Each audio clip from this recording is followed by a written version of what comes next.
Սիրելիներս ողջույն, իմ խոհանոցից ցանկացա այս համեղ տնական լամաջոյի բաղադրատոմսը ձեր հետ կիսվել, շատ հեշտ ու արագ պատրաստվող ընթացք է, բաղադրիչները կգրեմ տեսանյութի ներքևում, դիտեք և վստահեք օգտվեք, շատ համեղ է ստացվում։ Սկզբից պատրաստենք խմորը, որպեսզի թողենք հանգստանա, մինչև հետո աղանք միսը։ Օգտագործելու եմ 700 գրամ ալյուր, 700 գրամին լցնելու եմ 1 դիսերտի գդալ աղ կամ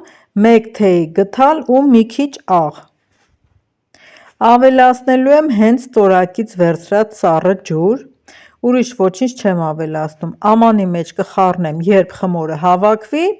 կտեղափոխեմ սեղանին ու կաշխատեմ արդեն սեղանին։ Պետք է լավ տրորենք ու ձգենք, քանի որ պինդ խմոր է և խմորի չի պարունակում, ահա տեսեք սեղանի վրա տրորելուց ինքը հարթանում է։ Պետք է ստանանք գնդվող պինդ հարթ խմոր, դե քանի որ նոր է հունցած դեռ հարթ չէ, բայց հանգստանալուց հետո այն բավականին հարթ է լինելու։ Տավարի միսը պետք է լինի միջին յուղայնության, թեպետ ես հետո խճողակին բուսայուղ եմ ավելացնում։ Այստեղ մի փոքր մանրացնեմ, որպեսզի հեշտ լինի մսաղացով աղալը, ուրեմն մսի վրա ավելացնում եմ գլուխսող, մի փոքր կտոր կծու պղպեղ, համեմ, ռեհան և աղում եմ։ Միսը աղալու եմ 2 անգամ, այստեղ արդեն 1 անգամ աղացի, այս մուգ մասի հետ կանաչին է աղացած, հիմա այստեղ կավելացնեմ համեմունքները և կաղամ նաև երկրորդ անգամ։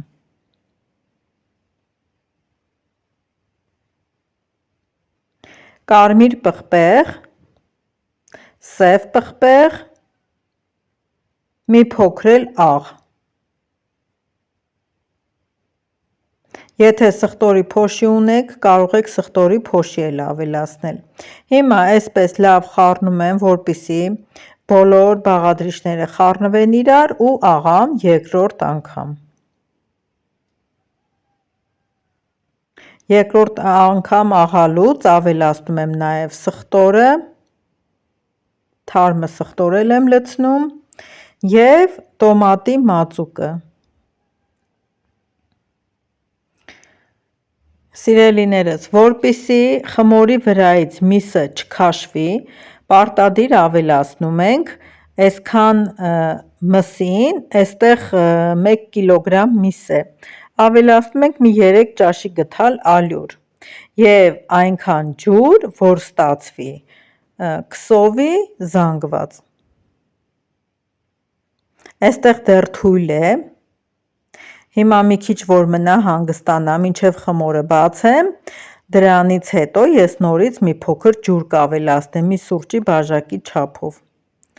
Տեսեք սիրելիներս, խմորը լավ հարթացել է, հանգստացել է, հիմա բաժանենք մասերի։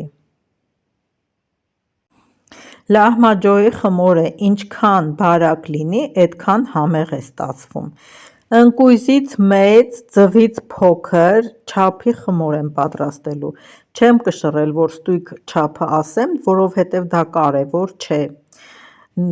Պետք է հաշվի առնենք, թե ինչ տապակի մեջ եք թխելու, մեծությունը նկատի ունեմ և դրա համար չափը չեմ կարող նշել։ Բավականին մեծ տապակ եմ վերցրել 30 սանտիմետրանոց և խմորը բացել եմ, դնում ենք տապակի մեջ, կափարիչը փակում ենք, երբ տեսեք լավաշի նման փուչիկներ է տալիս, մի փոքր խմորը պնդում է, կարելի ասել, թխվում է, ապա վրան տարածում ենք միսը։ Ինձ համար վրձինով տարածելն ավելի հեշտ է, կարող եք գդալով տարածել, հիմա կափարիչը փակում ենք, թողնում ենք, որ եփվի։